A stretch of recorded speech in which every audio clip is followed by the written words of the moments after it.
Welcome to the 50th episode of SSF, and I'm your boy Rashad Brown. Here on SSF, we talk sports-based topics and we talk faith-based topics.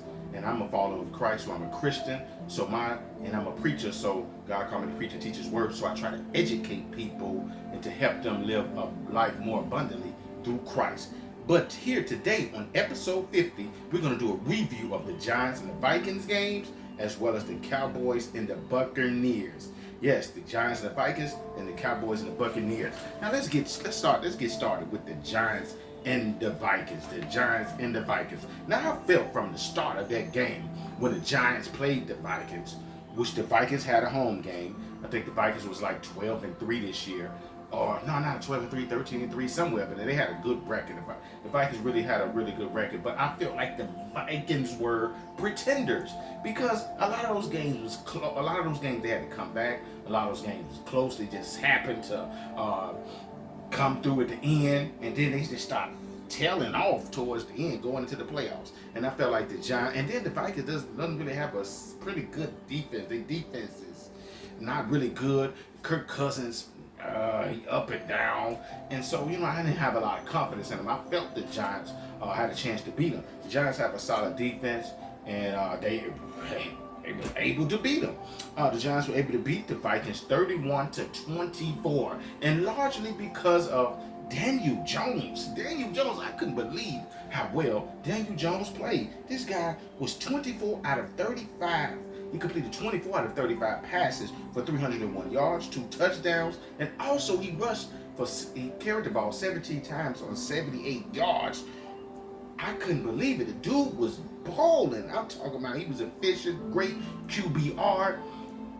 He was standing there in the pocket and he was hitting his guys, man. Hitting them, bam, bam, bam. I'm talking he was hitting them and he was accurate. And then if they broke down where a guy wasn't open, he would run and get yards. So he was just, dual. He could run and throw. And he's been doing it pretty much all year, but not throwing like this. The dude hadn't been efficient. He didn't look this good. This dude looked like a future Hall of Famer. This dude looked like a superstar. This dude looked like a future MVP. Daniel Jones played that way, and if Daniel Jones continue to play that way, man, I don't know. The Giants may go a little farther, but I don't know can he continue that play. We're gonna see what he do against the Eagles coming up. But Daniel Jones played really well. Saquon Barkley did what Saquon Barkley usually do. Saquon Barkley was an All-Pro, one of the best backs in the game. He had only carried the ball 9 times, 53 yards. Really good, almost basically 6 yards a carry, but he also had 2 touchdowns. So yeah, then they had this guy Hodgins. He played really well. Caught 8 passes for 105 yards. Slayton, the other receiver, caught 4 passes for 88 yards. So the Giants played solid defense, played really well on offense, and largely because of Daniel Jones with his outstanding play, just pushed them past the Vikings. And the Vikings, to me, prove that they are pretenders. When you look at the Vikings, Kirk Cousins had a pretty solid game. He was 31 of 39, 273 yards, 2 touchdowns, no interceptions. So he played a pretty good game, but their defense, who was suspect, showed that they could stop the Giants, and the Giants was able to, leapfrog them. Cook rushed him. Cook was a really good running back. He played pretty solid, 15 carries, 60 yards. Justin Jefferson, who started off the game like he was going to have a big game, but he was slowed all the way down. Man, they really did a really good job defensively on him. He still caught 7 passes for 47 yards, but you're looking for 100 or more for Justin Jefferson. So it was pretty good defense. They held him in check. But the other guy, Hawkins, the other receiver, I believe he's a tight end, Hawkinson, he had 10 receptions on 129 yards. So, but the Vikings, who seem to be pretenders, they gone home early after having a really, really good season, and they start to fall off towards the end of the season. And I'm thinking going into the playoffs, you need to be hot. And the Giants outplayed them, largely because of Daniel Jones and the solid defense. So, can Daniel Jones keep that play up against the Eagles? I don't know. If he does, it might be a Cinderella story. Let's go to the Cowboys and the Buccaneers next. Let's go to the Cowboys and the Buccaneers next. Now, the Buccaneers, a lot of people were saying you can't count the great Tom Brady. Tom Brady's a legend, probably considered well, considered the greatest quarterback ever. Seven seven Super Bowl rings, went there 10 times. Amazing. Nobody has done it. I think he has 4 MVPs. The most passing yards ever, probably most. Boy got every record you could think of. Now the Buccaneers offense has looked bad all year.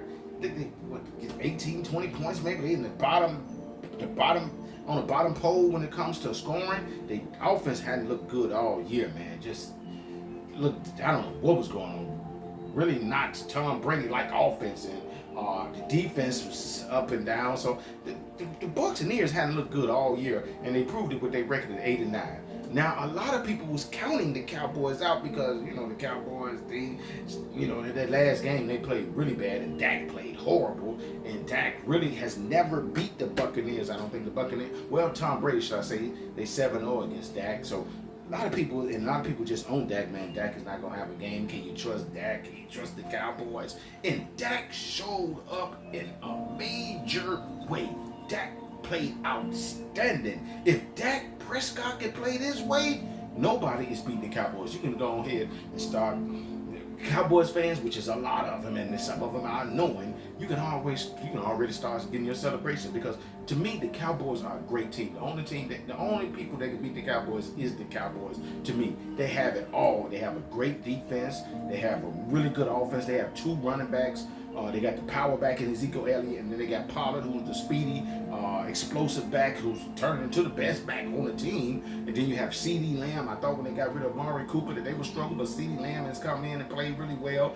Dolph Schultz, the tight end, he's really playing well, and Dak played great. The offensive line blocked really well. I mean, the Buccaneers could not get to Dak at all. Dak just did whatever he wanted out there. Had an amazing game. Dak Prescott was 25 of 33, completed 25 of 33 passes, had a really good game. Great QBR. Dak also had 4 touchdowns. They had 303 yards, I'm not sure. But he had 4 touchdowns, also with 1 rushing touchdown. So Dak Prescott had an amazing game. Really played really well, did everything. He looked at like all the money that they paying him, he looked like he deserved it. He looked like he's on the future Hall of Fame. He looked like a superstar. Probably the best game I've ever seen Dak play. And like if I said, if Dak could continue to play that way, go and count them for the Super Bowl, man. Go and count them as Super Bowl champions right now. The Buccaneers defense was non-existent. I don't even believe the Cowboys punted. I don't remember seeing it. If they did, I don't remember seeing it. Cowboys did whatever they wanted out there and just dominated their defensive line. And then on the other side, on the offensive line, Tom Brady didn't have no time. And Tom Brady's not a guy that could elusive and could get past people. So Tom Brady like to sit in that pocket and just pick you apart, nickel and dime it here, then all of a sudden throw you the bomb.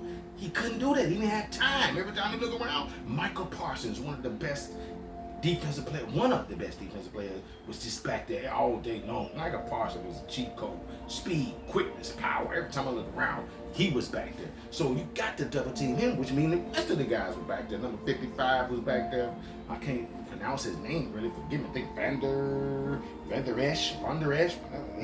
So, but he was back there, and they played outstanding. Running game was non-existent. They stopping, they pounded them in the running game. Every time they looked back there, somebody was back there waiting on Brady, and Brady don't want to get hit. He's 45 years old. He don't really want to take no licks. I don't think no quarterback want to take no licks, so he was throwing the ball on the ground a lot, and then also he was just rushing it, and he threw that interception that he threw in the first quarter. That just really set everything off, and he threw 66 times. That's too many times to throw the ball in the game. You need to run the ball a lot more. I thought they should have ran the ball a lot more, even though the Cowboys weren't looking like they want to let anything go. But throwing 62 times, that is basically a recipe for defeat.